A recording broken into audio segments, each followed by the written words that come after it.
Eu espero não decepcioná-los, porque eu não vim aqui trazer uma palestra do tipo pode, não pode. Acho que isso é muito pouco, né, para pessoas pensantes como vocês.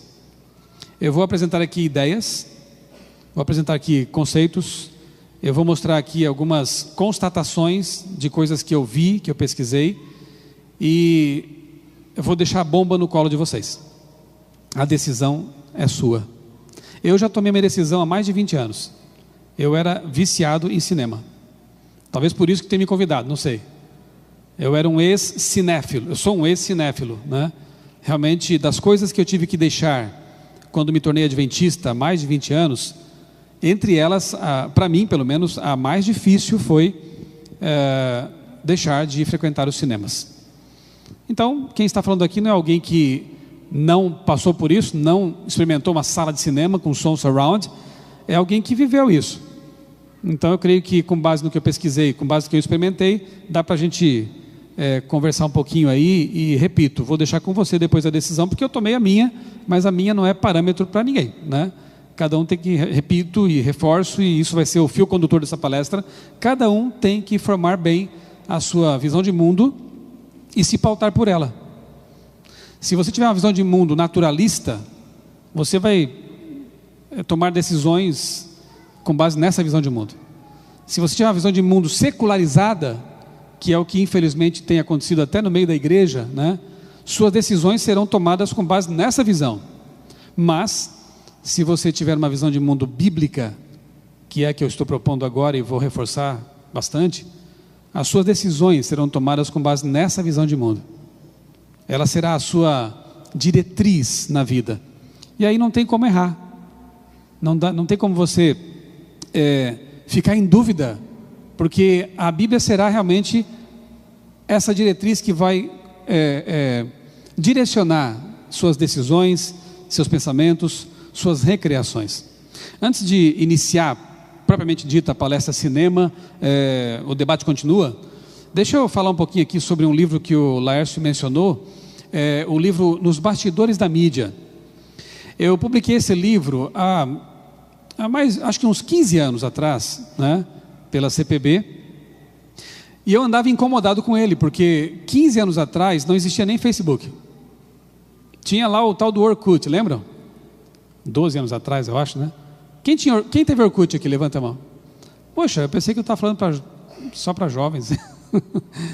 É que as coisas estão acontecendo tão rapidamente, né?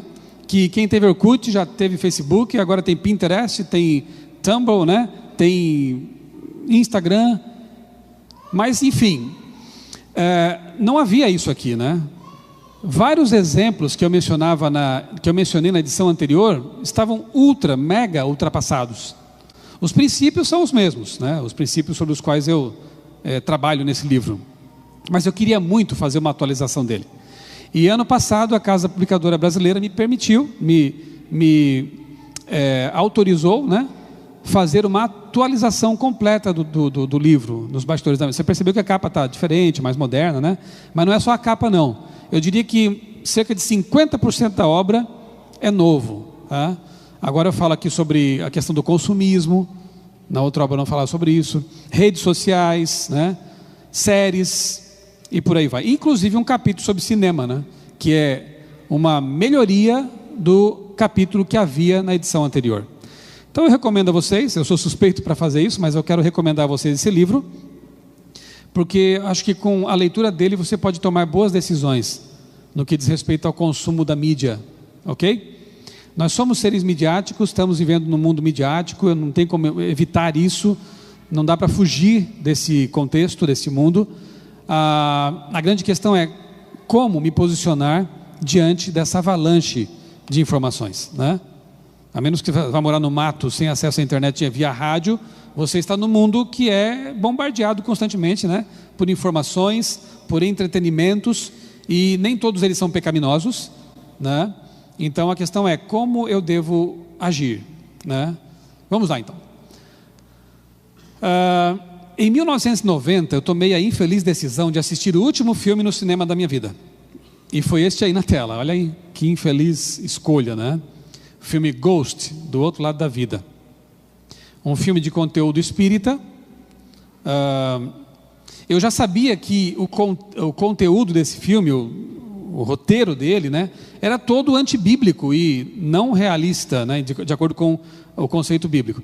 Eu já sabia naquele tempo, que eu já tinha estudado a Bíblia, só faltava dar os últimos passos. É uma história longa, não tenho tempo de contar aqui agora, mas faltava apenas dar os últimos passos para o meu batismo e para o abandono definitivo de coisas que antes eu fazia e que eu entendi não serem mais apropriadas para um cristão. Mesmo assim, sabendo já o que a Bíblia ensina sobre o estado do ser humano na morte, eu saí desse filme emocionado. Interessante, né? E aí, isso me suscitou uma reflexão. Na época, e eu trago sempre isso comigo, né? Como as produções, especialmente as produções hollywoodianas, nas quais eles investem milhões de dólares, então não é uma coisa feita assim, sem pensar, é tudo muito bem pensado, conseguem manipular nossas emoções. Eu sempre me julguei uma pessoa racional. Repito, eu já conhecia, né, naquele tempo que a Bíblia fala sobre o assunto, mas saí dali chorando. Por quê? É um filme triste, romântico. O cara morre e vê a esposa, a noiva, sei lá, a namorada, né, ali à mercê de outros, né, e ele tenta se comunicar com ela e não consegue porque ele é um fantasma, e chega um momento no fim do filme, eu já vou dar um spoiler porque ninguém tem que assistir esse filme mesmo, e também é bem mais antigo que o Titanic até, né, ele tem que ir embora para a luz, sei lá para onde, né, e aí ele tem que deixar a moça aqui na terra. Que coisa mais triste, né? Eu prefiro pensar como ensina a Bíblia, que se eu morrer agora, minha esposa vai ficar solteira me aguardando até a volta de Jesus, e não vai. Eu vou reencontrar meus queridos, e eles vão me reencontrar se eu morrer. É muito mais esperançoso, não é? Do que a ideia de que possa haver evolução das almas aí, dos espíritos, né? E de repente nunca mais se verão aí por esses meandros das reencarnações, né? O filme é triste. Eu sabia que era mentira, mas eu chorei, porque os filmes manipulam nossas emoções. Agora, será que os antigos argumentos que eram usados por religiosos para desaconselhar a ida aos cinemas ainda se sustentam hoje, na época dos smartphones, dos tablets, da internet banda larga, do Netflix, TV por assinatura, etc. Será que a gente ainda consegue usar aqueles argumentos antigos, cheirando a naftalina, né, para convencer os jovens da igreja, os adultos, enfim, de que não é conveniente ir ao cinema, já que o cinema hoje explodiu dentro de casa? Ele está lá. Será que o cinema hoje é o maior problema realmente, quando o assunto é filme? Eu começo fazendo perguntas porque é em cima delas que eu vou trabalhar e talvez eu nem responda a todas, tá? Olha só, será que a gente não está atacando aí um soldado, por mais forte que ele seja, mais poderoso que ele seja, incômodo que ele seja, enquanto um tremendo cavalo de Troia entra na igreja cheio de soldados? Poxa, mas você está acabando com a sua palestra agora, hein? Me chamaram para falar de cinema e você está dizendo que o cinema nem é o maior problema? É que eu quero que a gente abra um pouco mais a discussão. Eu vou falar de cinema, prometo, né? Mas talvez estejamos realmente combatendo um soldado e esquecendo do exército que está entrando hoje em nossa casa, em nossa mente, né? Se você pudesse fazer, se é que já não fizeram ainda, uma pesquisa na igreja para saber quantas pessoas vão ao cinema, talvez você possa fazer aqui, os jovens, né, o pessoal do JA, para ver quais seriam os números, né? Mas depois você faça outra pergunta, outra pesquisa, e perguntem aqui as pessoas da igreja quantas assistem toda semana filmes e séries de TV. E aí você perceberá que realmente o inimigo está em casa, e que o cavalo de Troia já entrou, na verdade. Cinema é um problema, mas eu acho que não é a maioria das pessoas que tem, se comparar, né, um número percentual com o outro, a gente vai ver que na verdade isso aqui tem sido um ponto muito mais preocupante atualmente. Que série é essa? Vocês não querem falar? É um trono cheio de espadas, né? Que série seria essa, né? Tá aí, né? É a série mais violenta, mais cheia de sexo, de cenas de estupro, incesto, que já se produziu para a TV. Game of Thrones. Quem não sabia, ficou sabendo agora. E quem sabe, sabe o que eu estou falando. Que série é essa? Burburinho, alguns rindo para o colega do lado. Isso me é muito revelador. Essa série se chama Walking Dead, carregada de violência, cenas grotescas e zumbis. O nosso amigo do Haiti poderia, quem sabe, falar aqui com muita propriedade sobre a origem, né, de coisas como zumbis, voodoo, né, que são conceitos muito perigosos e totalmente antibíblicos, né? E essa série, alguém sabe do que se trata? Ou o nome dela? É do Netflix. Santa Clarita Diet. A inversão de valores é tão sutil, ou nem mais tão sutil, né? A gente é que está com a mente tão longe da Bíblia que nem percebe mais certas coisas, né? Essa série aí foi tida por alguns comentaristas de mídia como uma série família. Sabe por quê? Porque ela se transforma num zumbi, por algum motivo, não sei. E aí o marido, para manter a família unida, estável, ele ajuda a mulher a obter cadáveres para satisfazer seus apetites zumbis. Então ele pratica crime, né? Ela pratica canibalismo, mas a família fica preservada. Vocês estão percebendo onde estamos? Quer dizer, para manter a família unida, eles praticam esse tipo de coisa. E a série domestica uma coisa grotesca que é o zumbi. Torna isso simpático, isso agradável, isso interessante. Uma série família. Spartacus, uma série que foi ao ar um tempo atrás aí, cheia de violência extrema, sexo e orgias, na TV. Não precisa sair de casa e ir ao cinema assistir, está na TV. E se os pais estão desligados, os filhos estão vendo, porque está acessível, fácil. Se não no Netflix, no YouTube, ou em sites não autorizados, mas que disponibilizam essas coisas de forma pirata, né? Então veja, esse é o tipo de conteúdo que muitos cristãos têm assistido em seus lares. Não bastasse a enormidade de tempo desperdiçado, alguns fazem até maratonas de séries, né, e vêm horas e horas a fio, episódio após episódio, quando o nosso tempo é tão curto na vida, quando o nosso tempo é tão precioso. Se não bastasse a questão do tempo, né, as ideologias, os conteúdos, os valores disseminados por essas séries vão diretamente contra os princípios bíblicos. Por que isso está acontecendo? Estamos atacando um soldado e deixando passar um exército. A incoerência realmente está instalada hoje em dia. Talvez estejamos coçando onde não está coçando. Vamos fazer uma comparação aqui, um outro exemplo de incoerência, tá? Agora já chegou no Netflix, Hacksaw Ridge, né, que é a história do soldado adventista lá que não pegou em armas, né? Uma história interessante. A Casa Publicadora lançou um livro sobre a história dele.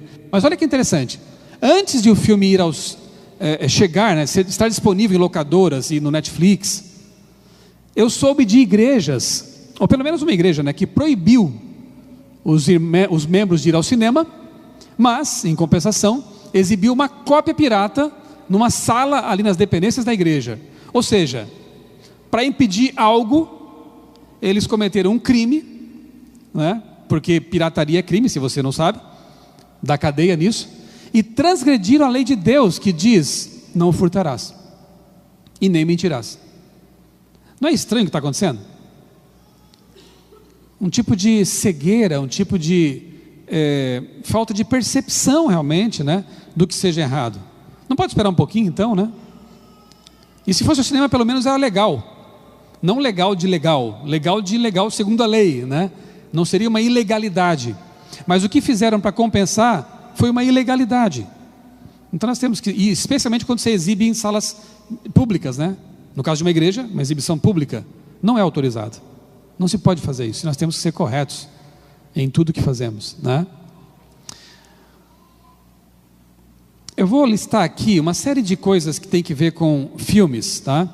E com esse hábito de assistir filmes, séries, etc., extraídos de um artigo do pastor Douglas Reis. Achei interessante os pontos que ele levanta ali, com respeito a esse detalhe de assistirmos coisas, né? Por exemplo, a importância da contemplação.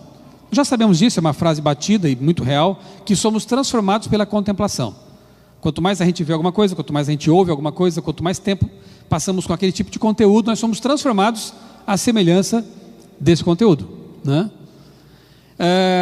O que nos mostra que há consequências espirituais para todo tipo de mídia que consumimos. há sempre um conjunto de valores representados ou apresentados, e isso acaba tendo um efeito cumulativo sobre a mentalidade de quem assiste. Não quer dizer que quem assiste violento, né, vai se tornar uma pessoa sanguinária e violenta.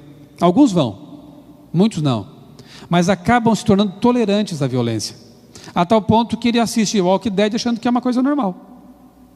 Assiste um filme que aparecem pessoas se estripando, se decepando, e está tudo bem.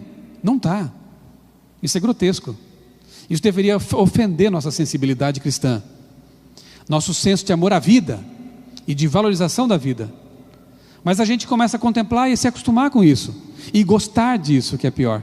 Então veja, repito, contemplar violência pode não fazer de você uma pessoa violenta, mas pode fazer de você uma pessoa acostumada à violência, né? Isso não é bom. Anestesia nossas percepções morais. Segundo ponto, renovar a mente. Lá em Romanos capítulo 12, verso 2, fala de renovação da mente, né? Efésios 4 também. Muitas vezes contrários ao plano de Deus, aquilo que a gente assiste, né? O plano que Deus tem para nós, e isso impede essa renovação mental, na perspectiva de que vivemos um grande conflito. É de se esperar que as artimanhas de Satanás sejam sutis e disseminadas para atingir todos, sem que eles percebam. Terceiro ponto, filtrar todas as coisas. Tem gente aí interpretando mal aquele texto que diz assim: analisem tudo e retenham o que for bom. Então eu vou analisar pornografia, eu vou analisar espiritismo, vou analisar violência extrema, e eu vou ficar com o que é bom. Será que é isso? Será que é isso que o texto propõe? Para começar, aquele texto fala de profecias, né? O contexto do capítulo é profecia. Analise as profecias, retenha o que for bom, o que for de Deus. Há pessoas usando o texto de forma indevida, né? Então veja, devemos selecionar tudo de acordo com critérios bem estabelecidos, com base no Evangelho. Ao mesmo tempo em que se cuidar com o mito da imunidade, a Bíblia nos ordena a nem sequer nomear algumas práticas pecaminosas, quanto mais assisti-las, quanto mais gostar delas. Se nem nomear deveríamos, como diz o apóstolo Paulo. O que nos faz entender que filtrar não significa assistir, ler, praticar ou experimentar algo e em seguida ponderar, como se fôssemos imunes à exposição de coisas pecaminosas. Por exemplo, aqui eu costumo mencionar, né, o mito da imunidade adventista. Muitos de nós às vezes pensam assim: mas eu conheço a verdade, eu já estou na igreja há muitos anos e não há perigo para mim, eu sei o que eu creio. Você acha que Lúcifer no céu não sabia também no que ele cria? O que você acha? Lúcifer não era bem inteligente lá no céu? E ele não caiu com base na sua vaidade e arrogância? Você acha que Eva não era mais inteligente do que você e eu? Era ou não era? Muito mais. Mas ela caiu nessa da prepotência adventista também. Ela chega perto da árvore e pensa: mas eu sou inteligente. Adão não estava por perto, era bom que estivessem juntos, parceiros, né? Dois juntos são mais fortes. Mas eu também sou inteligente, também sou capaz. Podia ser ela, podia ser Adão, tanto faz. Mas o fato é que essa arrogância, essa prepotência fez com que hoje estivéssemos aqui discutindo sobre filmes que nos fazem bem. O grande conflito começou. Então você e eu, que temos aí um cérebro decaído por mais de 6.000 anos de pecado, deveríamos ser muito mais cuidadosos e jamais pensar assim: mas eu conheço a verdade, eu posso assistir, eu posso navegar, eu posso ouvir, que não tem problema nenhum. É aí que mora o perigo, né? De a gente ter essa prepotência e se submeter a coisas que realmente vão nos fazer mal, comprovadamente. Quarto ponto, a dimensão imaginativa do pecado. Você lembra que Jesus falou assim no Sermão da Montanha? Vocês leram o que estava escrito: não adulterarás. Eu, porém, vos digo: todo homem que olhar para uma mulher com intenção impura, em seu coração já cometeu adultério. Então Jesus, ele amplia o conceito de pecado, e ele apresenta a ideia de que pecado não é apenas a prática dele, mas você pode também já aqui na mente, quando você alimenta um pensamento impuro, estar já pecando. E se você não sabe, pecado é afastamento de Deus, rompe nossa relação com Deus, estraga a gente por dentro, polui o templo da alma. Se a dimensão imaginativa já pode conter pecado, será que quando eu assisto um filme que claramente contém conceitos pecaminosos, eu não estaria já pecando também? Porque minha mente é levada a pensar nessas coisas? Algo para se pensar, né? E há textos que justificam isso tudo aí, né? Outro ponto, uso adequado do tempo. Se o ser humano tem duração limitada de vida, sabiam disso, né? Às vezes é bom lembrar, né? Porque a gente dorme, levanta e acha que a vida vai durar para sempre, né? Nós temos um contador regressivo instalado em nós. Estamos morrendo a cada dia. E de certa forma, que bom que a vida não é tão longa também, né? Porque nós temos tempo suficiente para fazer as escolhas necessárias, e a mais importante delas é a vida eterna. Só que o diabo tenta nos distrair dessa realidade dura de que a vida é curta. Eu já estou com 45 anos, eu não percebi o tempo passar. Em minha cabeça eu estou com 20 ainda. Só na cabeça. Só dentro da cabeça. O tempo passa muito rápido. E eu fico pensando, será que eu aproveitei todo o tempo que eu tive antes desses 45 chegarem? É algo tão sério, né? Por isso que a Bíblia fala, ensina-nos a contar o tempo, Senhor. Ensina-nos a gastar o tempo com coisas que realmente valem a pena, né? Então, se o ser humano tem duração limitada de vida, ela deve ser muito bem aproveitada, não apenas pela busca de experiências significativas e satisfatórias, que é a perspectiva do mundo secular, mas, para muito além disso, em encontrar verdadeiro significado e satisfação em servir o Senhor. Vivemos em contagem regressiva até o encontro com Jesus. Isso deve nos levar a viver de maneira distinta das pessoas que gastam tempo como se tivessem tempo de sobra. Ok, esse é um preâmbulo mais filosófico. Agora vejamos, né, o que Ellen White tem a nos dizer com respeito ao teatro e ao cinema. Mas peraí, no tempo dela já tinha cinema?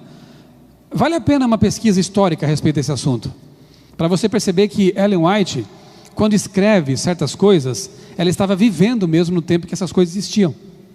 E uma delas é o próprio teatro, ou cinema. É interessante isso aí, né? Agora, um detalhe.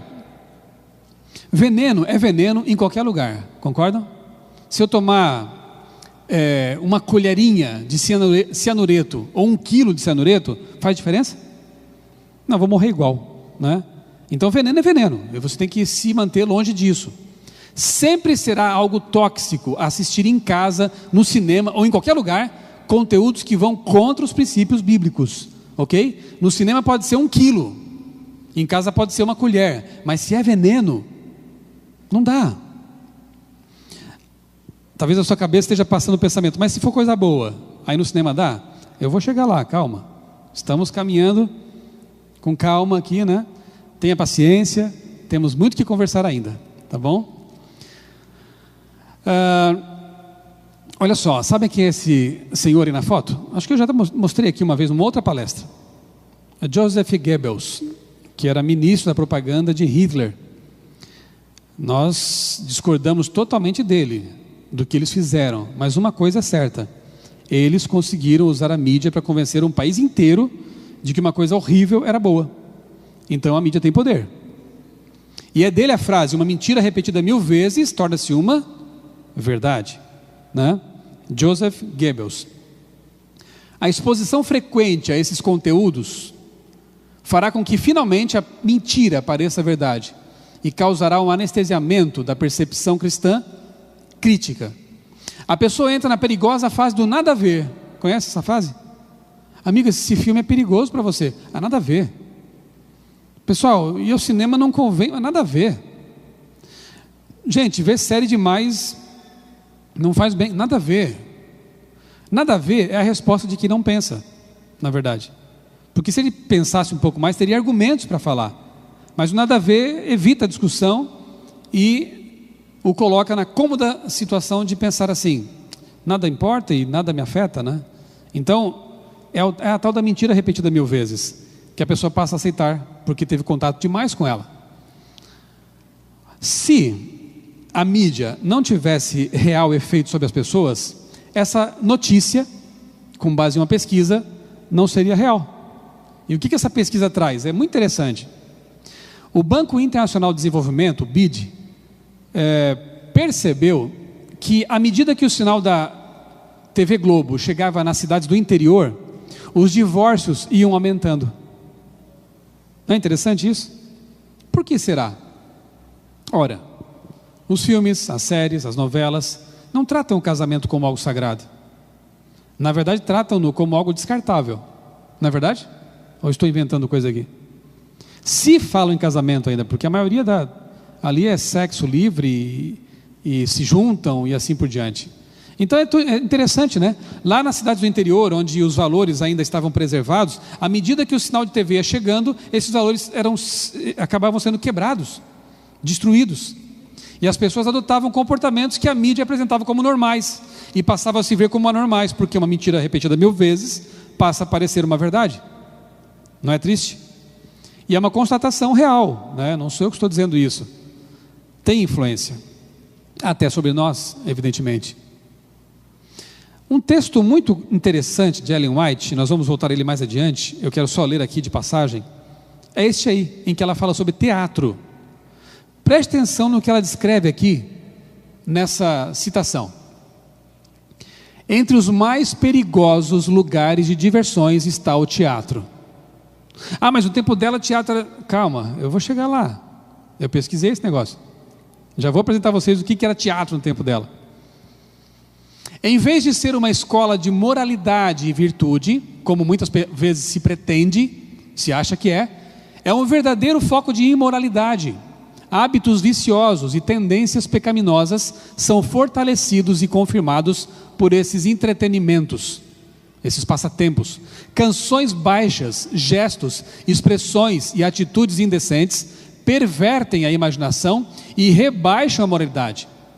Todo jovem que costuma assistir a essas exibições se corromperá em seus princípios.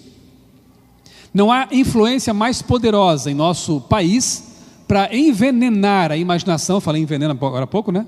Envenenar a imaginação, destruir as impressões religiosas e tirar o gosto por divertimentos tranquilos e realidades sensatas da vida, do que as diversões teatrais.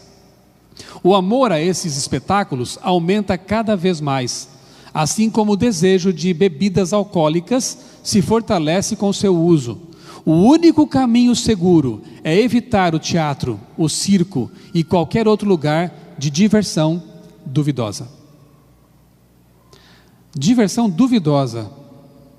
Você vê que ela nem se refere a coisas claramente pecaminosas.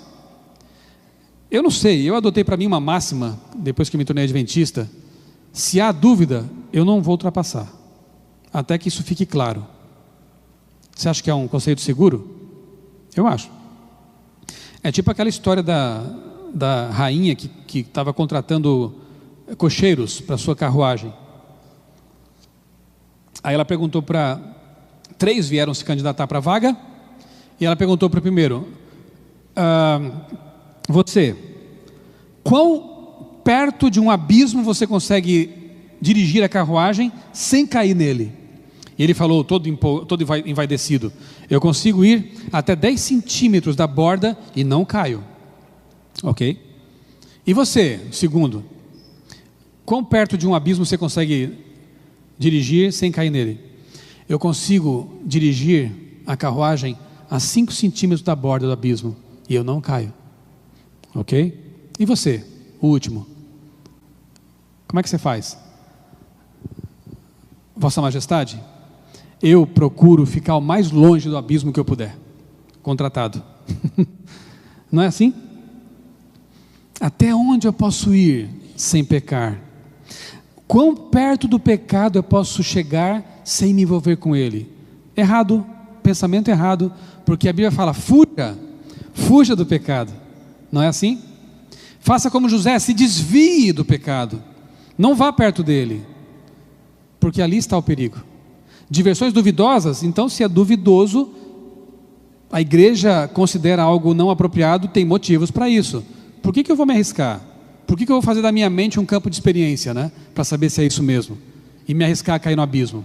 Olha, na época de Ellen White, no século XIX, né, fim do século XIX, comecinho do século XX, predominavam nos Estados Unidos os chamados teatros cheios de imoralidade, humor vulgar E na época era popular lá naquele país o chamado teatro vaudeville. O que era isso? Era o teatro de variedades, pequenas peças humorísticas, não é? Ou danças. Era um show de variedades, enfim. Nesse tipo de show se apresentavam cantores, dançarinas, atores, ilusionistas e acrobatas. Por isso ela fala de circo também. Mas não era só circo com animalzinho, coisa assim. Era uma coisa mais ampla. Variedades. Geralmente dirigidos à plateia masculina. Os vaudeville exploravam temas grosseiros e obscenos. A sensualidade era constante nesse tipo de espetáculo, com mulheres em trajes sumários. O interessante, ó, é que o biquíni só seria lançado em 1946. E no começo do século, as mulheres nesse tipo de teatro já se trajavam de forma indecente. Você vê o nível, né, daqueles shows lá. Então, quando você pega o que ela escreveu sobre teatro, você não pode tirar esse texto do seu contexto. Você tem que entender como era o cenário, né, no tempo em que ela escreveu isso aí. Depois de 1920, depois da década de 20, né, e antes e depois dos filmes, as pessoas assistiam também aos tais theater packages, que são pacotes teatrais, que podiam conter apresentações musicais, concertos, shows de comédia e até mesmo peças teatrais de conteúdo duvidoso, ou até pornográfico. Não foi uma invenção nova a pornografia, o erotismo errado, né? Você vê, no começo do século já havia esse tipo de coisa. Ali pelos anos 20, anos 10. Esse documentário é interessante, mas porque ele foi feito por pessoas que defendem a bandeira LGBT. Então, assim, é um documentário insuspeito. Não foram religiosos, moralistas, que pesquisaram a história do cinema para dizer para a gente o que aconteceu. É um documentário, eu disse, né, LGBT, com esse cunho, The Celluloid Closet. E ele mostra ali que as características dos filmes, nas primeiras décadas de 20, do século 20, né, depravação, escândalos sexuais, homossexualismo, etc. Somente em 1930 foram estabelecidas regras rígidas para a produção cinematográfica. Teve início então a época dos filmes bíblicos, lembram?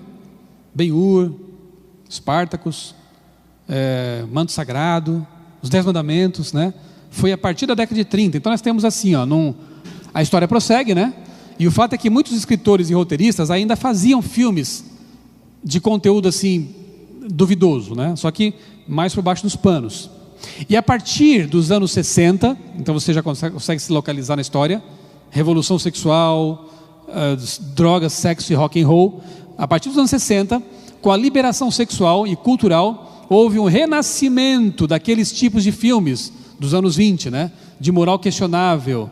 De lá para cá, a coisa só vem piorando. Se você duvida, daqui a pouco eu vou mostrar umas capas de filmes aí. Então temos assim, ó, de 1900, quando Ellen White vivia, ela morreu em quando? Que ano? 1915, né? De 1900 a 1930 é a fase da depravação cinematográfica. E é nesse momento que ela denuncia o teatro, ou theater, que também qualificava cinema. É na Europa que o cinema é chamado cinema. Nos Estados Unidos era chamado theater.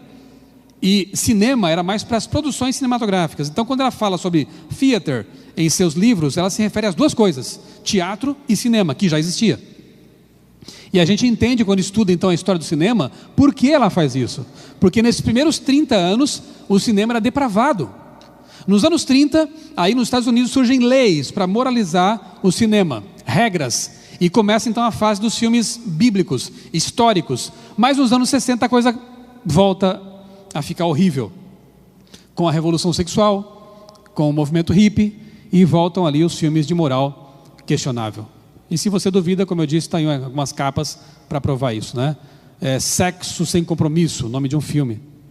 O outro é A Filha do Meu Amigo, do melhor amigo, sei lá. E é filme sobre um pai de uma família que parece que tem um caso com a filha do amigo dele da outra família, que é quase pedofilia. E o outro filme, 50 Tons de Cinza, que é pornografia, que é sadomasoquismo, nas telas de cinema. Eu nem sei qual é a classificação desse filme, mas como está hoje em Netflix e na internet, qualquer um pode ver. Qualquer criança pode ver isso. O que Ellen White diria hoje dessas condições? Se ela já disse aquilo dos anos 20, né? Bom, olha aí, uma foto de de umas primeiras salas de projeção de cinema dos tempos de Ellen White. Era chamada de Black Maria, porque ela aparecia com os carros de polícia que eram pretos, né, e tinha esse apelido aí. Então, o primeiro estúdio de cinema foi construído em 1892, quando ela vivia. Em 1894, o diretor William Dixon já havia produzido 60 filmes. Então não me digam que a serva do Senhor não sabia do que estava dizendo ali, quando escreveu sobre theater, que eram os filmes do tempo dela também. Ela conhecia isso aí. Sabem, Jeremias, Isaías, Miqueias, Abacuque, no tempo deles denunciaram vários pecados da igreja e não foram bem recebidos. A gente sabe da história. Não foram bem tratados, porque não era interessante, né, deixar os prazeres, o paganismo, o sexo sem compromisso que já tinha, né, com pagãs, prostituição cultural. Eles gostavam daquilo. E os profetas sofreram. Será que nós faremos o mesmo com a nossa profetisa? Não é algo para se perguntar, né? Ela também denunciou práticas que, infelizmente, a igreja, ao longo da história, adotou. Não a igreja, né, mas seus membros, né? A turma do nada a ver, né? Então, já passa da hora de a gente ler o que a serva do Senhor escreveu para a sua igreja. Para nós, são conselhos de Deus. Ou vamos repetir a história de Israel, que jogou Jeremias num poço, que desprezou Isaías, que fez sofrer os profetas e matou muitos deles. Não podemos repetir a história. Nós temos que amar a mensagem que Deus nos deu. E se Deus reprova certas coisas, é para o nosso bem. Ou vamos jogar os livros da profetisa no poço de lama, no lixo. Não podemos fazer isso. A menos que queiramos sofrer, como o povo de Israel sofreu também, né? Por acolher o pecado e desprezar a palavra de Deus. O cinema moderno, na verdade, tem sua origem com a projeção feita pelos irmãos franceses Lumière, em 28 de dezembro de 1895. Ali então é tida como a data inaugural do cinema com os irmãos Lumière. Na França se popularizou o termo cinema para o local de projeção, enquanto nos Estados Unidos, como eu já disse, o cinema continuou amplamente sendo chamado de theater, desde os dias de Ellen White. De 1906, isso aqui o pastor Demóstenes Neves da Silva, em seu livro Devemos Ir ao Cinema, ele diz o seguinte, que desde de 1906 a 1908, a produção ocorreu à razão de 2 ou 3 filmes por semana. Não é brincadeira, né? A duração da película, nessa época, 1908, era de mais ou menos 15 minutos, não tinha longa-metragem, eram filmes curtos, né? Curtas-metragens, cinema mudo, preto e branco, claro. Em 1911 e 12, 15 companhias operavam em Hollywood. Revistas de fãs já circulavam. Uma perdurou até 1980, que é essa aqui, Photoplay. Revista Photoplay. De 1911 a 1980 durou essa publicação aí. Nos Estados Unidos, o local de projeção de filmes continuou sendo chamado de theater, enquanto a palavra cinema passou a ser utilizada para a indústria, né, do entretenimento cinematográfico. A arte de fazer filmes. Por isso que Ellen White não usa a palavra cinema, porque ela era americana, estava escrevendo num contexto americano, então ela não usou a palavra cinema, que era europeia. Ela usa theater, para se referir tanto ao teatro quanto ao ambiente onde se assistiam a filmes, né? As tendas ambulantes, tipo aquela Black Maria que eu mostrei na foto, as tendas ambulantes, onde eram projetados os filmes, ficaram conhecidas como teatro elétrico, ou também motion pictures, ou cenas movimentadas, ou ainda traveling movie, ou simplesmente Nickelodeons. Nickelodeon vem da ideia de que eles pagavam um níquel para assistir aquele filme. Então Nickelodeon. Tinha esses nomes aí. Uma foto da época, vou mostrar na próxima tela, é muito interessante. Uma foto da época mostra a porta de entrada de um cinema, de um Nickelodeon, em 1910. 1910. A imagem expõe uma propaganda que diz assim, na frente do teatro, do cinema lá, né? Do cinema elétrico. Electric Theatre, onde você assiste aos mais recentes filmes movimentados em tamanho natural, divertimento moral e refinado para senhoras, mulheres e crianças. Está aqui a foto daquele tempo. Electric Theatre, onde você pode ver as últimas novidades, divertimento moral para mulheres, crianças. Olha que interessante. Lembra do texto que eu acabei de ler com vocês de Ellen White? Parece que ela viu essa faixa aí, esse cartaz, porque olha o que ela diz aqui. No ano seguinte, ela escreveu isso aí, 1911. Será que ela viu aquele cinema à frente dele?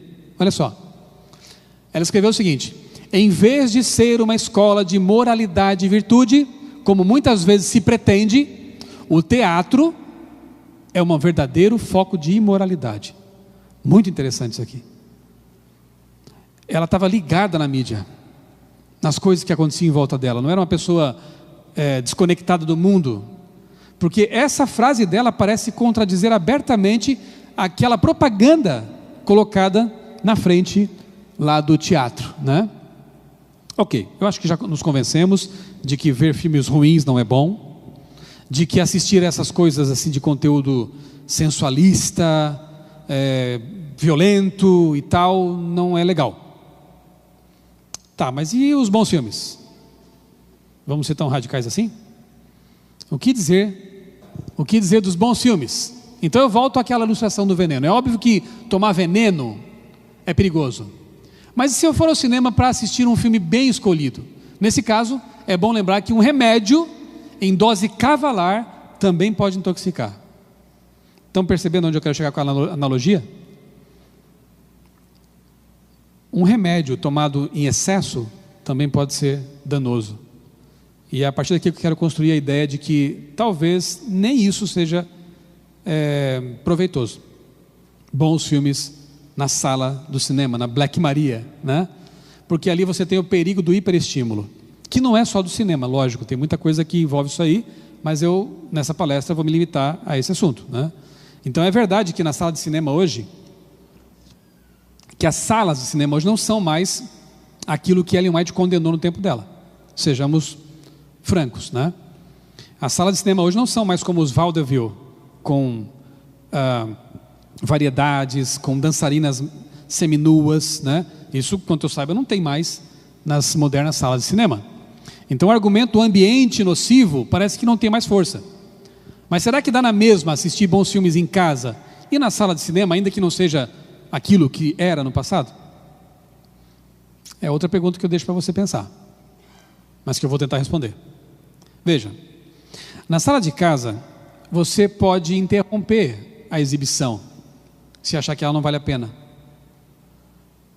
Você pode parar o filme e comentar com seus filhos algum aspecto dele. Você pode analisar, criticar. É possível pular cenas, se uma ou outra coisa do filme não for adequada. E por mais preparado que seja o ambiente do lar, com home theater e coisas parecidas, jamais se compara, e eu já fui, eu sei do que eu estou falando, jamais se compara a uma sala de cinema com a tela gigantesca, som surround, e hoje com tecnologia 3D ainda, ou 4D, coisas assim. Em casa você tem o controle nas mãos, e isso psicologicamente faz toda a diferença.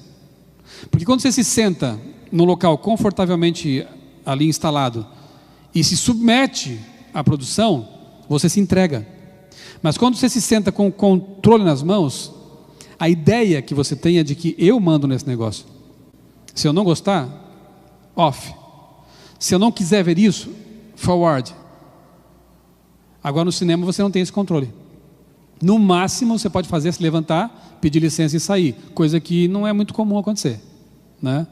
Os ingressos são caros, é meio que pagar mico, levantar no meio da produção e sair, né? Então a questão é de controle ou controlado, né? E isso deve ser levado em consideração, claro. A questão do hiperestímulo sensorial, olha só. Filmes que contenham cenas de suspense, terror, guerra, mortes geram uma reação de estresse e o sistema nervoso autonômico é estimulado e prepara o organismo para lutar ou fugir. É uma reação instintiva, né? Fuga ou luta. O corpo então é preparado para esforço físico forte e rápido. Hormônios como noradrenalina, adrenalina, cortisol estão envolvidos ali, é uma descarga atrás da outra. Só que você não vai lutar, não vai sair correndo, você continua sentado, por 90 minutos até. O que isso causa na gente, nesse coquetel de hormônios que nos preparam para uma coisa que a gente não faz? O centro do prazer é estimulado por neurotransmissores e hormônios como dopamina, serotonina, endorfinas, noradrenalina e adrenalina. Quando esse centro é estimulado, a pessoa tende a repetir experiência para produzir novamente o prazer. Isso se chama vício. E eu conheço pessoas viciadas em filmes. E isso é inegável. Em séries. Por quê? Porque isso cria prazer. Efeito dopamínico, né? Estimula. Assim como tem gente que encontra prazer no álcool, nas drogas, em comidas fast food. A mesma coisa acontece com esse tipo de produção que é feita para estimular nosso cérebro e até nos emocionar muitas vezes. Então é preciso cuidado, realmente, porque a gente pode se tornar um viciado nessas produções. E geralmente o viciado não percebe, ou não quer ver, né, a realidade que está vivendo.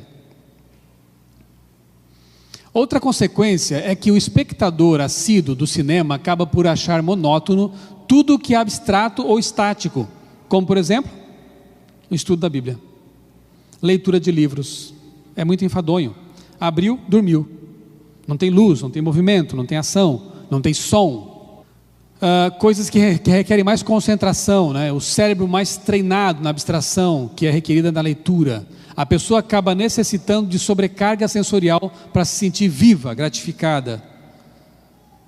Eu não sei, aqueles que dão estudos bíblicos aqui na igreja podem talvez confirmar isso.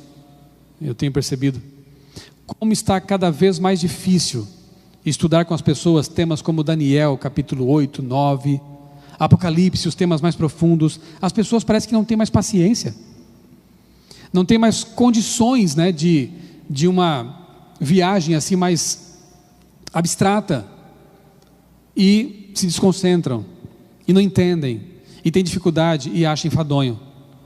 Culpa também do hiperestímulo sensorial. É muita carga sobre o nosso cérebro, que não foi feito para isso. Dimensões da tela do cinema. Isso são pesquisas de neurocientistas, né? Sobre os efeitos físicos sobre o cérebro humano. A tela de cinema envolve a visão fóvica, que é a central, e a visão periférica. Não tem área de escape, até porque tudo em volta está escuro, né? Quando estímulos visuais, imagens, atingem apenas a periferia de um campo receptivo, a estimulação dos neurônios é menor. Porém, quando a imagem estimula a periferia e o centro de um campo receptivo, simultaneamente, então, a estimulação das células nervosas é máxima. E como consequência, muitíssimo mais informações visuais adentram o cérebro. E tem uma coisa interessante também, né, que tem que ver com as salas de projeção. A tal da resposta pupilográfica, né? Diferentemente de casa, em que a TV emite ondas luminosas, no cinema é por reflexão. Então a emissão de luz lá é menor. A sala toda é escura, é ambientada na escuridão. Então o que acontece? É muito interessante, a pupila se dilata, porque está no lugar escuro, e com isso, muito mais informação visual entra pelos olhos, né? E claro, vai causar uma sobrecarga muito maior no cérebro, nos neurônios que interpretam o sentido da visão, do que uma produção, por exemplo, vista numa TV, que ilumina mais, a pupila fecha mais, e está num ambiente com área de escape, luzes em volta, distrações, pessoas junto ali, talvez conversando, ou coisa parecida. O ambiente é diferente, bastante diferente. E o efeito hipnótico? Espero que ninguém passe mal com essa imagem. É um efeito também que não pode ser desprezado, né? Todas as questões anteriormente abordadas aqui, somadas à equação ambiente escuro, mais corpo estático, mais olhar fixamente, por mais de 90 minutos para um único ponto de luz, sugerem um estado de princípio de hipnose. A hipnose ocorre quando a mente está sob controle de um comando externo e perdemos o controle voluntário. Isso pode ocorrer voluntariamente ou involuntariamente. E as consequências desse hiperestímulo todo, né? Como eu já disse, não são apenas na área do cinema. Isso tem que ver com música, alimentação, sexualidade, enfim, né? O hiperestímulo tem sido um recurso utilizado eficazmente pelo inimigo de Deus e dos seres humanos. E isso ocorre em várias áreas, não apenas na área cinematográfica. Nos anos 60, fez sucesso no cinema um filme chamado Noviça Rebelde. Eu te desafio a ver hoje sem dormir, porque é um filme com tomadas longuíssimas para os padrões atuais, com musiquinha, é um musical na verdade, né? E extremamente monótono, embora seja uma história bonita. Agora, hoje os filmes têm outra dinâmica. As tomadas duram segundos, e com cortes rápidos de imagem, e com sons agressivos. Por quê? Hiperestimulação. Ninguém consegue mais assistir os filmes que antes faziam sucesso. Eu acho que se pegasse o meu avô, ou meu bisavô, e colocasse numa sala de cinema hoje com um filme como Velozes e Furiosos, ele desmaiava na hora. Desmaiava na hora. Porque a sobrecarga sensorial seria tão grande que ele não estaria preparado para receber essa pancada cerebral. A gente foi se acostumando. A gente foi sendo como o sapo na fervura, que eu não sei se é verdade isso aí, mas dizem, né? Ele vai aceitando aos poucos o aquecimento. E chega um ponto que nem percebe e morre torrado, cozinhado, né? Conhece esse senhor, Augusto Cury? Ele deu nome a esse fenômeno ele chama de síndrome do pensamento acelerado, né? E ele fala que isso que eu falei, né, do hiperestímulo e tal, e as pessoas não conseguem mais se concentrar, e eu digo que isso faz parte da orquestração satânica nos bastidores da mídia para dominar as pessoas, para torná-las insensíveis, anestesiadas. Se não tem algo assim hiperestimulante, elas se sentem deprimidas, acham que a vida é sem graça. Com isso, as pessoas estão perdendo a capacidade de se concentrar e meditar em temas profundos. Com isso, não solidifica uma cosmovisão verdadeiramente bíblica. Qual o resultado disso? Relativizam tudo e não vem mais perigo onde há. Por quê? Olha como uma coisa é satânica, né? Porque elas estão tão envolvidas com esse hiperestímulo sensorial e conteúdos reprováveis, não conseguem mais desenvolver uma cosmovisão bíblica. E por não ter uma cosmovisão bíblica, elas relativizam tudo porque não entendem o perigo que estão ali, aqui estão se submetendo. É uma armadilha circular, muito bem moldada, muito bem montada e projetada, né? O tal do nada a ver não é por acaso. Ele se desenvolve num ambiente em que a Bíblia está sendo esquecida, em que não há mais uma visão de mundo realmente bíblica. Olha o que escreveu Ellen White em Testemunhos para a Igreja, volume 5. A mortal letargia do mundo está paralisando os seus sentidos. O pecado já não lhes parece repulsivo, porque estão cegados por Satanás. Os juízos de Deus dentro em breve serão derramados sobre a terra. Escapa-te por tua vida, Gênesis 19, 17. Eis a advertência dos anjos de Deus. Outras vozes se ouvem, dizendo, não fiquem impressionados, não existe motivo para alarme especial, nada a ver. Os que em Sião, na igreja, se acham à vontade, clamam paz e segurança, enquanto o céu declara que está para vir sobre os transgressores rápida destruição. Os jovens, os fúteis, os que amam os prazeres.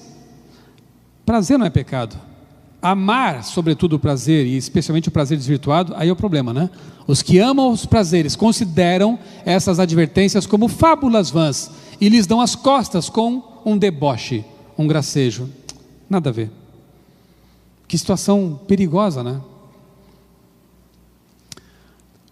A mentira original, né, quando vamos ao Gênesis e observamos isso aí, tem muito que ver com esse tema das mídias, né, do consumo dos meios de comunicação. Quanto a isso, Ellen White escreveu também o seguinte: Satanás tentou o primeiro Adão no Éden, e Adão arrazoou com o inimigo, conversou com o inimigo, dando-lhe assim a vantagem. Satanás exerceu seu poder de hipnotismo sobre Adão e Eva. Hipnose é real. Lúcifer usou isso para ludibriar nossos primeiros pais, que eram muito mais inteligentes e capazes do que nós.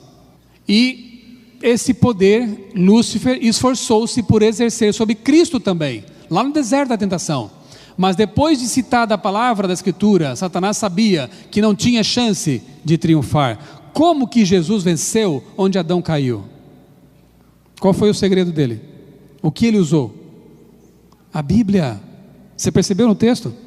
Adão foi hipnotizado, Jesus não foi. Por quê? Porque a Bíblia estava bem clara aqui e ele a usou nesse contexto de tentação. Então veja só, note que foi a palavra de Deus e a confiança nela que concedeu vitória a Cristo. Mas ele conhecia bem a palavra de Deus para poder usá-la como escudo. E como ele conhecia? Ele estudava a Bíblia. A infância dele foi feita, foi formada, né? Foi solidificada com base na palavra de Deus. Será que estamos fazendo isso com nossos filhos? Culto familiar, lição da escola sabatina, construindo uma sólida cosmovisão bíblica para que eles possam um dia se defender usando a Bíblia. Muitos cristãos hoje têm sido pegos em uma armadilha perigosa. Captem bem isso aqui que eu vou falar agora, essa armadilha circular. Por não terem uma cosmovisão bíblica bem solidificada, acabam adotando valores e comportamentos anticristãos. E por que não tem essa cosmovisão bíblica? Porque não tem tido tempo para estudar a palavra de Deus. E por que não tem tempo? Porque gastam muito tempo assistindo filmes, séries, novelas, navegando a esmo na internet ou nas redes sociais. Sem essa cosmovisão bíblica, eles perdem os critérios que os ajudariam a filtrar os conteúdos e a administrar bem o tempo. Eu diria que isso aqui é o âmago da minha apresentação. Identificar essa armadilha circular satânica que tem prendido muitos de nós. Outro argumento que pode ser usado, vejam, estou tentando cercar todos eles, né? Analisando todos eles. Já que a questão do ambiente já não é mais tão forte, né? Vamos pensar em outras questões. Esse aqui também devia ser analisado. Nem tudo me convém.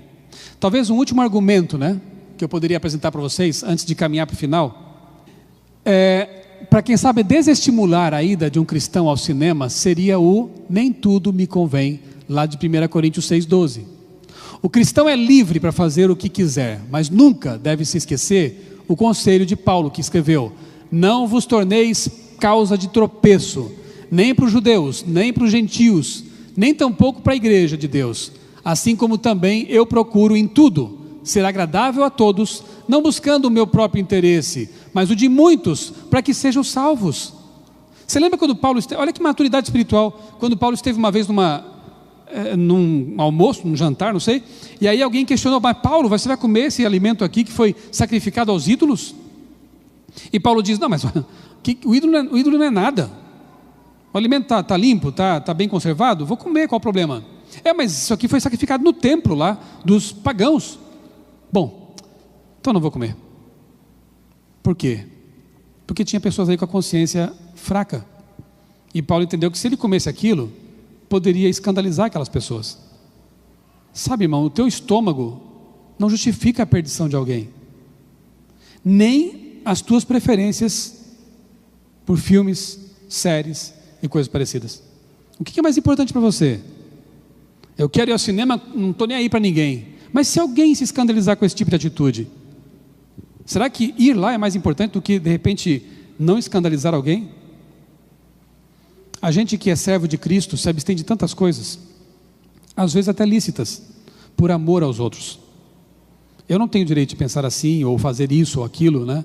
E eu já pensava assim antes de ser pastor. Talvez alguém pense: mas é pastor, então tem que, quem sabe, posar de modelo. Não, a minha esposa me conhece, os que são mais chegados me conhecem.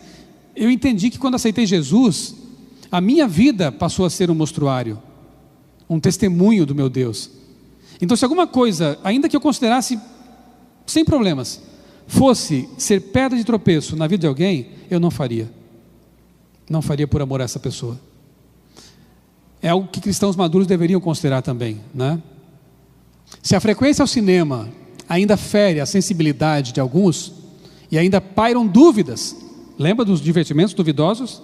Se ainda pairam dúvidas, né, sobre esse tipo de entretenimento, por que eu farei desse prazer motivo de escândalo? 1 Coríntios 8,9 diz: vede, porém, que essa vossa liberdade não venha de algum modo a ser tropeço para os fracos. Você é livre para fazer o que você quiser. Uma coisa que eu acho bonita na nossa igreja: nós somos livres. Só que Paulo diz: eu posso tudo, mas nem tudo me convém. Tudo posso, mas nem tudo me convém. Se eu for a um bar tomar água, posso dar a aparência de que esteja fazendo outra coisa. E a Bíblia nos ensina a evitar a aparência do mal, né? Então a aparência do mal é uma coisa que talvez esteja sendo esquecida em nosso meio, mas é uma coisa importante. Será que não vão te interpretar mal? Não vão te julgar de forma errada? As pessoas têm elas podem até não viver os conceitos que elas conhecem, mas sobre nós elas têm um autoconceito muitas vezes. E elas esperam de nós comportamentos, né, atitudes que elas talvez nem vivam, mas esperam de nós esse tipo de coisa. E Cristo espera também de nós esse tipo de coisa. Evidentemente que é preciso equilíbrio aqui também, né? Os fracos têm que crescer um dia também, né? Verdade? Então não é desculpa também para ficar mantendo o fraco na fraqueza, né? Os fracos têm que crescer em maturidade, em compreensão. Mas os fortes não devem fazer isso à força, sem respeitar o tempo certo. Como saber a forma certa de agir, então? Como eu posso equilibrar essa questão de ter que fazer o fraco evoluir, no sentido correto da palavra, e ao mesmo tempo não escandalizá-lo? É fácil? Nem sempre é fácil. A resposta eu creio que está aqui, mantendo comunhão íntima com Deus, conhecendo bem a Bíblia e amando os irmãos, tendo genuína preocupação com a salvação deles. Eu acho que se você fizer isso, você não vai errar, ou vai minimizar a possibilidade de erro. Amor ao próximo, comunhão com Deus e guia do Espírito Santo. Ele vai te mostrar a forma certa de agir. Evitemos também os rótulos, né? É uma coisa importante aqui. Rótulos nos impedem de pensar e às vezes escondem incoerências. Querem ver algumas? Veja, para se proteger, comunidades escolhem rótulos, tanto bons quanto maus. Um bom exemplo disso, veja, a demonização do café e a tolerância com refrigerantes e Coca-Cola, por exemplo. Não é incoerente? Demonizamos um e toleramos o outro. Calça feminina na igreja não pode, mas saia curta e calça colada fora da igreja, tudo bem, vista grossa. Tem alguma coisa errada, né? Estamos rotulando coisas e tolerando outras. E há outros tipos, né, de comportamentos tolerados pela comunidade apenas porque não são rotulados. É o clássico exemplo que eu estou mencionando aqui do cinema e das séries de TV. O cinema está rotulado. Não estou dizendo que porque é rotulado está liberado. Você já entendeu o que eu penso sobre isso, né? Mas é um rótulo que colocamos taxativo ali. E outras coisas não estão rotuladas e são toleradas. E talvez muito piores do que aquilo que rotulamos, né? Os cinemas hoje estão em lugares seguros, dentro de shoppings, em ambientes controlados. Em comparação com outros lugares de diversão, são preferidos até por muitos pais, apesar do rótulo. Não é verdade? Então o ambiente lá, aquela coisa toda, talvez tenha que ser um argumento revisto, porque não é dos mais fortes agora. Tem muito mais coisas envolvidas. Mas voltemos então à questão da importância do conteúdo, que eu acho que é o ponto mais importante. Você assistiria a uma produção que tivesse violência extrema, várias cenas de sexo e nudismo, estupro, lesbianismo, adultério, incesto, dragões, zumbis e magia? Gostou do pacote? Você assistiria isso? Fala a verdade. Espero que não seja como aquele videozinho que uma vez eu vi num lugar aí. Greve dos professores. Aí a repórter pergunta para o garotinho: porque afinal de contas não dá para ficar jogando videogame o dia todo, né? Aí ele fala: dá. Espero que a resposta não seja essa aqui, né? Qual o problema de ver isso aí? Se você responder que tudo bem, irmão, em nome de Jesus, se converta. Está longe do que a Bíblia ensina. Será que dá para ver uma série desse tipo? O pior é que já falei dela. E é a série mais assistida de todos os tempos. Game of Thrones. G1, Globo. Por que Game of Thrones representa a ascensão da violência na televisão? Até os de fora reconhecem isso. Lançado o boicote a Game of Thrones em razão da violência sexual explícita. O falso feminismo de Game of Thrones que ele esconde, né? Aqui está meio borrado, não dá para ler, mas diz assim: Game of Thrones é, acima de tudo, uma obra de fantasia com dragões, zumbis e magia. Só isso já desqualifica essa série. Mas tem um lado muito pior, que é, repito, estupro, incesto, violência contra a mulher. e coisas mais. Por que Game of Thrones ama atrizes pornô? Sabiam disso? Porque as atrizes não pornográficas não aceitam fazer certas cenas na série. E aí eles contratam atrizes pornô que aceitam fazer tudo e recebem pouco dinheiro para fazer essas cenas. Esse é o nível das produções televisivas. Isso não está no cinema. Isso está em casa, nos canais por assinatura, na internet.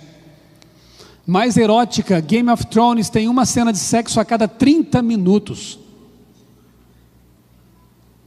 E olha que interessante, eu encontrei um blog de uma fã de Game of Thrones que resolveu não mais assistir a série. Ela leu os livros de Martin, o autor dos livros que deu origem à série. E vendo a série, ela se escandalizou e não quis mais assistir. Uma pessoa, não sei se é cristã, não é adventista, fã de Game of Thrones, escreveu o seguinte: em Game of Thrones, tornou-se mais importante mostrar cenas longas de mutilação, sexo, abuso sexual, do que simplesmente contar a história. Cansei. Lá pelo 4º episódio da terceira temporada, eu pendurei a toalha e resolvi que ia gastar melhor meu tempo. Amém por isso, né? Mas meu problema com os produtores de Game of Thrones é que eles estão simplesmente focados em chocar seus espectadores com cenas altamente violentas que são posteriormente glamorizadas como algo positivo. Não, violência não é algo que deva ser glamorizado, muito menos violência sexual. Mulheres são as maiores vítimas de violência em Game of Thrones. Não é necessário ressaltar isso com mais e mais cenas de abuso contra a mulher. Eu não concordo e jamais concordarei com violência por violência. Essa indústria que fatura em cima da violência, que naturaliza a violência e, pior, faz da violência algo a ser esperado, é repugnante. Pior ainda se for violência contra a mulher e crianças. Alguém de fora teve que dizer isso. Ah, mas pastor, não creio que alguém da igreja assista isso. Olha só. Primeiro que existem cristãos que fazem isso. Mas o que me deixou mais triste foi que quando saiu a notícia de que vários spoilers de uma temporada futura tinham vazado na internet, adventistas no Facebook começaram a falar sobre o assunto e se declarar fãs da série. Que legal, eu quero saber, não aguento mais, eu quero assistir. Eu nem coloquei aqui na tela a foto que eu tenho lá da página do Facebook. Eu ia borrar os nomes, mas acho que nem convém, não vem ao caso. Mas isso me deixou muito, muito triste. Como que irmãos nossos podem, publicamente declarar-se fãs de uma série que tem esse tipo de conteúdo que eu descrevi a vocês? Ah, mas Ellen White falou do teatro do tempo dela. O teatro do tempo dela não chegava nem aos pés do que isso aí está apresentando hoje em dia, gente. No máximo tinha mulher de biquíni antes do biquíni ser inventado. Agora o que está aparecendo na TV é nudismo, estupro, incesto, abuso sexual. A que ponto chegamos, Ao ponto de assistir coisas como essa e, no quebrando o silêncio, vestir uma camiseta bonita e ir para as ruas lutar contra o abuso contra a mulher. Tem algo muito errado aqui. Uma coisa é dizer, outra é o que nós vivemos de fato. Porque uma mentira repetida 1000 vezes torna-se uma verdade. Eu sei, você esperava que eu falasse mais sobre cinema, mas eu não podia falar mais sobre cinema porque o perigo hoje é o cavalo de Troia que entrou em casa, que entrou aqui na mente dos cristãos que estão perdendo o vigor espiritual por causa dessas coisas. O que seria pior? Agora pense comigo. O que seria pior? Ir ao cinema ver Hacksaw Ridge, o Soldado Desarmado, ou assistir em casa Game of Thrones? O que você acha? Não estou dizendo que a primeira coisa é válida. Eu estou só comparando, porque os rótulos nos impedem de ver coisas piores às vezes. Quem acha que seria pior ir ao cinema, ver Hacksaw Ridge? Quem acha que é muito pior ver Game of Thrones em casa? Bom, não estou sozinho na minha conclusão.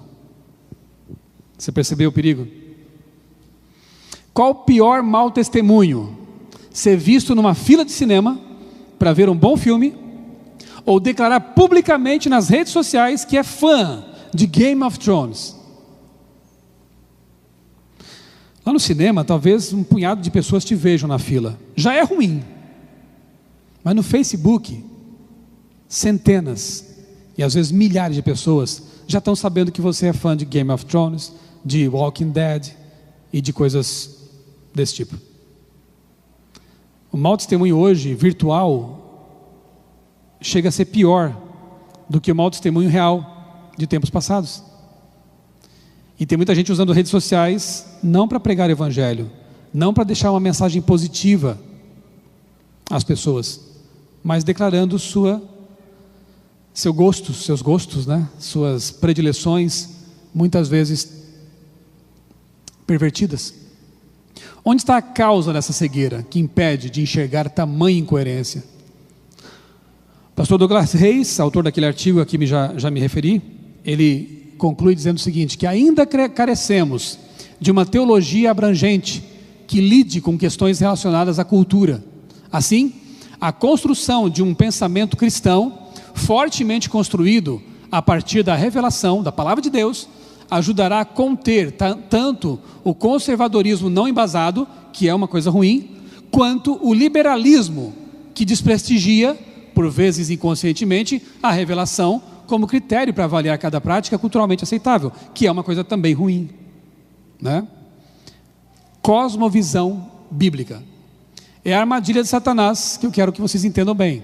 Ele nos afasta da cosmovisão bíblica, a fim de que não mais consigamos discernir entre o certo e o errado. E não conseguimos mais discernir entre o certo e o errado, porque nos afastamos da cosmovisão bíblica. Aí está a armadilha circular. Se você entendeu isso, já está bom demais. Porque a gente tem que sair dessa armadilha. Como? Estudo da Bíblia, comunhão com Deus, desenvolvimento de uma verdadeira cosmovisão bíblica. Quero concluir analisando pormenorizadamente o texto com o qual eu comecei essa palestra, o texto de Ellen White com o qual eu comecei. Atente para os itens que estão numerados e que eu vou destacar aqui com vocês. Entre os mais perigosos lugares de diversões está o teatro. E você já sabe que quando ela fala de theater, ela se refere tanto ao cinema quanto ao teatro. Está o teatro. Em vez de ser uma escola de moralidade e virtude, como muitas vezes se pretende, é um verdadeiro foco de imoralidade. Hábitos viciosos e tendências pecaminosas são fortalecidos e confirmados por esses entretenimentos. Canções baixas, gestos, expressões e atitudes indecentes pervertem a imaginação e rebaixam a moralidade. Todo jovem que costuma assistir a essas exibições se corromperá em seus princípios. Não há influência mais poderosa em nosso país para envenenar a imaginação, destruir as impressões religiosas e tirar o gosto por divertimentos tranquilos e realidades sensatas da vida do que as diversões teatrais. O amor a esses espetáculos aumenta cada vez mais, assim como o desejo de bebidas alcoólicas se fortalece com o seu uso. O único caminho seguro é evitar o teatro, o circo e qualquer outro lugar de diversão duvidosa. E aqui então eu destaco os 7 itens que, segundo a serva do Senhor, deveriam nos impedir de assistir alguma coisa. Veja só, quem quer ir para o céu, quem quer ser como Cristo, não pode compactuar com esse tipo de coisa. Item 1, os que destacam a imoralidade. A série que você gosta, o filme que você aprecia, o site no qual você navega, o livro que você lê, a revista que você folheia, destaca a imoralidade, caia fora. Segundo ponto, que promovem hábitos viciosos e tendências pecaminosas. Idem. Terceiro ponto, que contenham canções, gestos, expressões e atitudes indecentes. Idem. Que envenenam a imaginação. destroem as impressões religiosas. Você sai de um culto, de uma palestra, de uma leitura devocional e vai assistir um filme, uma série ou coisa parecida com esse conteúdo, desfaz tudo aquilo que Deus construiu em você. Dilui as impressões religiosas. Sexto, tira o gosto por divertimentos tranquilos. Ninguém mais quer passear, quem sabe bater um bom papo. Coisas que no passado eram tão interessantes, agradáveis, agora tem que ter um estímulo, tem que ter uma pimentinha para que o divertimento seja interessante. E o sétimo ponto, viciam como álcool, dopamina. Ellen White não era neurocientista, mas ela sabia que a mídia inapropriada, estimulante, vicia como álcool. E quando a coisa se trata de vício, a gente tem que cair fora e evitar o elemento viciante, né? Últimos textos para a gente se despedir, levando no coração, na mente, meditando sobre eles. Aqueles que não querem ser presa dos ardis de Satanás, devem bem guardar as entradas da alma, da mente, devem evitar ler, ver ou ouvir aquilo que sugira pensamentos impuros. Salmo 101, verso 2: não porei coisa má diante dos meus olhos. Esse sempre será o caminho mais seguro para ter um coração puro. 1 Coríntios 10, 31: quer que vocês comam, bebam ou façam qualquer outra coisa, assistir TV, assistir filmes, séries, ler, navegar, qualquer outra coisa, façam tudo para a glória de Deus. Será que o filme que você assiste se encaixa nesse tipo de apelo paulino? Será que a leitura que você aprecia se encaixa nesse apelo paulino? E finalmente, não tenhais cumplicidade nas obras infrutíferas das trevas, pelo contrário, condenai-as abertamente. Foi o que eu tentei fazer nessa tarde. Condenar abertamente coisas que talvez não estejamos vendo claramente. E eu faço isso com todo carinho, irmãos. Eu creio de todo o coração que esta é a igreja de Deus, que este é o povo remanescente da profecia, e que nós precisamos nos levantar e pregar que Cristo está voltando. Mas para fazermos isso, temos que estar acordados, temos que estar bem despertos. O inimigo sabe que no momento que esse gigante se levantar, as portas do inferno serão abaladas, e ele tenta nos manter entorpecidos, às vezes por meio de uma alimentação inadequada, de um estilo de vida incorreto, falta de exercício, coisas parecidas que afetam o cérebro. Noutras vezes por meio de alimento midiático, virtual, que nos mantém igualmente entorpecidos. Temos que acordar, temos que sair desse torpor espiritual, porque Cristo vem e nós temos que nos preparar e preparar uma geração para encontrá-lo. Amém? Eu espero que essas informações, esses apelos, foram feitos, repito, por alguém que tem muito carinho por vocês, sejam de valia, tenham ajudado em tomada de decisão e ajudado você a ter uma visão mais crítica da mídia, a fim de usar o que é bom nela e desprezar aquilo que realmente não faz bem nela, tá bom? Muito obrigado a vocês.